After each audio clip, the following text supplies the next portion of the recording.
नमस्कार, good morning India. आप देख रहे हैं एनडीटीवी इंडिया। मैं हूं शशांक सिंह। खबरों की शुरुआत हरियाणा में आज विधानसभा में अग्नि परीक्षा का दिन है। हरियाणा सरकार के लिए, खट्टर सरकार के लिए। खट्टर सरकार के अविश्वास प्रस्ताव के खिलाफ आज विधानसभा में बहस और वोटिंग होनी है। 88 सदस्यों वाली विधानसभा में बीजेपी के पास 40 जबकि उसकी सहयोगी जेजेपी के पास 10 सीट हैं। सीटों के आंकड़े को देखें तो खट्टर सरकार के लिए कोई मुश्किल नहीं दिखाई देती, लेकिन किसान आंदोलन से जुड़े नेता विधायकों से अविश्वास प्रस्ताव के समर्थन में वोट डालने की अपील कर रहे हैं। राकेश टिकैत ने विधायकों से अपील की है कि वो किसानों के समर्थन में सरकार का साथ ना दें। भारतीय किसान यूनियन के मुताबिक जो विधायक अविश्वास प्रस्ताव का समर्थन करेगा, किसान उसे सम्मानित करेंगे।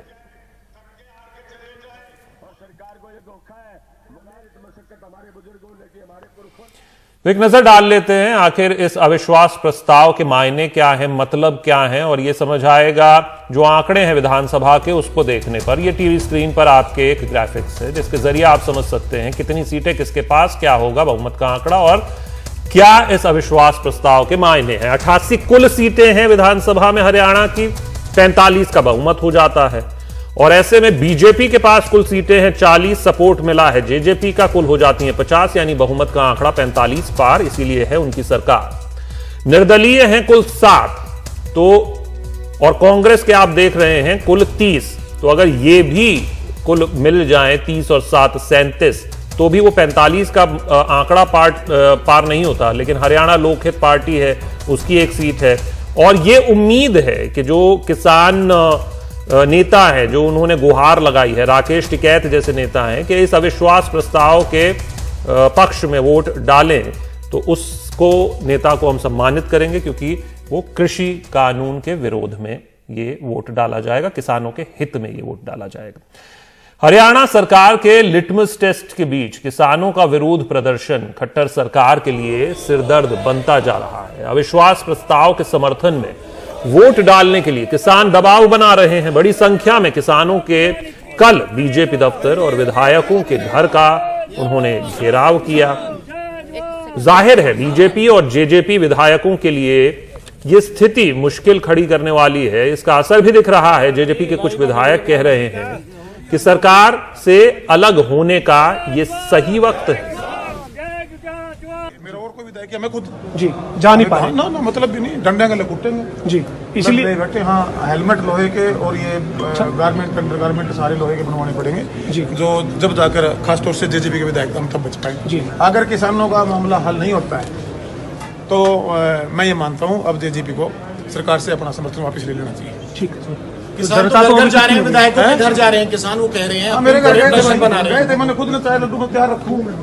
उनका प्रेशर जायज है, उनके बाल बच्चे सारे सड़कों पर सड़ रहे हैं, वहाँ पर बैठे हैं, भूख मर रहे हैं, व्यवस्था खराब चल रही है, आगे फसल आई खड़ी है।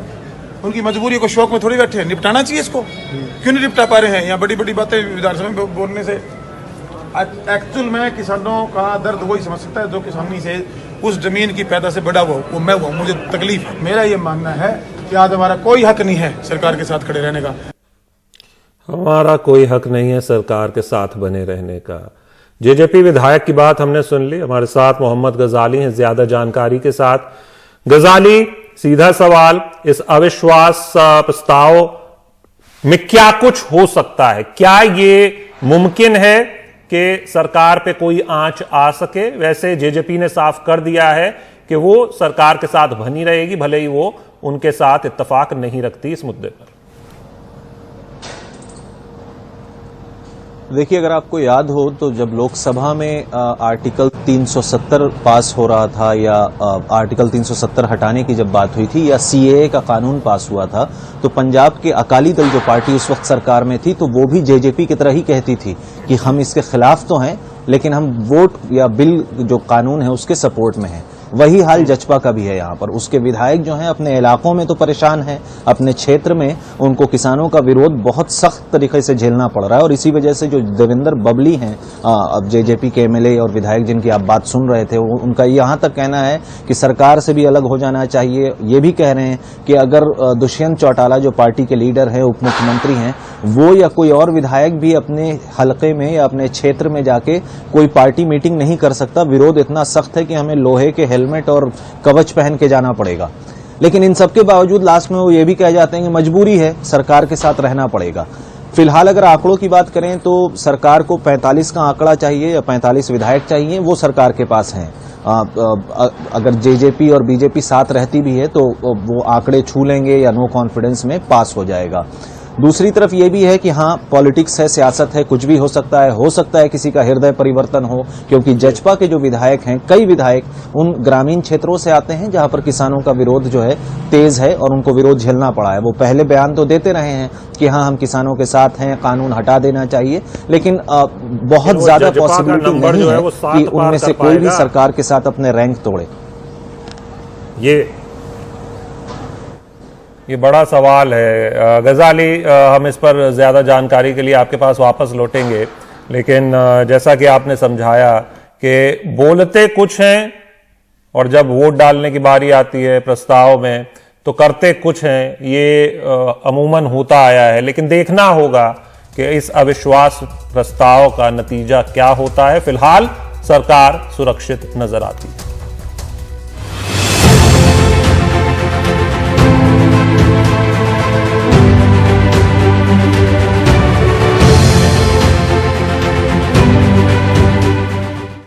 पश्चिम बंगाल की करते हैं। पश्चिम बंगाल की मुख्यमंत्री ममता बनर्जी आज नंदीग्राम विधानसभा सीट से नामांकन दाखिल करेंगी। नामांकन हल्दिया में दोपहर 3 बजे होगा। इससे पहले कल ममता बनर्जी नंदीग्राम पहुंची। ममता बनर्जी ने दुर्गा सप्तशती और चंडी पाठ कर नंदीग्राम में चुनावी बिगुल फूंका। उन्होंने बीजेपी के तुष्टीकरण के आरोपों पर पलटवार करते हुए कहा कि वो भी हिंदू हैं और कोई उन्हें हिंदुत्व न सिखाए।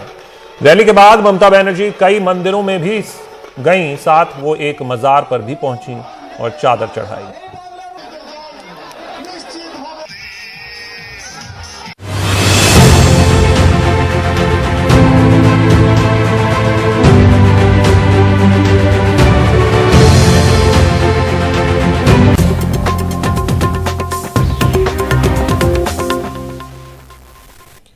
तो उत्तराखंड के अगले मुख्यमंत्री का फैसला आज हो जाएगा। सीएम के नाम पर अंतिम मुहर लगाने के लिए कुछ देर बाद बीजेपी विधायक दल की बैठक होने जा रही है और इस बैठक से पहले बीजेपी के राष्ट्रीय उपाध्यक्ष रमन सिंह और दुष्यंत गौतम विधायकों के साथ अलग अलग बैठक कर उनकी राय ले रहे हैं। बैठक में शामिल होने के लिए केंद्रीय मंत्री रमेश पोखरियाल निशंक, सांसद अजय भट्ट, सांसद तीर्थ सिंह रावत, अजय टम्टा, अनिल बलूनी देहरादून पहुंच चुके हैं और मुख्यमंत्री को लेकर अटकलों का बाजार भी गर्म है। लेकिन सीएम पद के लिए धन सिंह रावत, अनिल बलूनी, अजय भट्ट और रमेश पोखरियाल निशंक के साथ साथ महाराष्ट्र के गवर्नर भगत सिंह कोश्यारी का भी नाम सामने आ रहा है। तो ये 5 नाम फिलहाल सामने आ रहे हैं।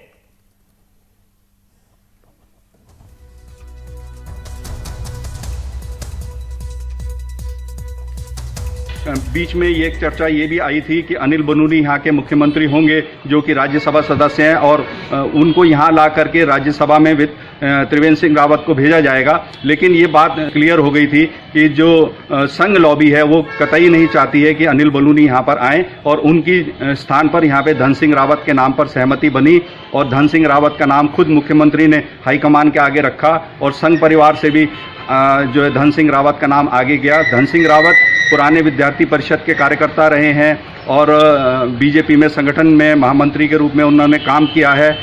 वर्तमान में जो त्रिवेंद्र सरकार थी इसमें उच्च शिक्षा राज्य मंत्री रहे, सहकारिता राज्य मंत्री रहे।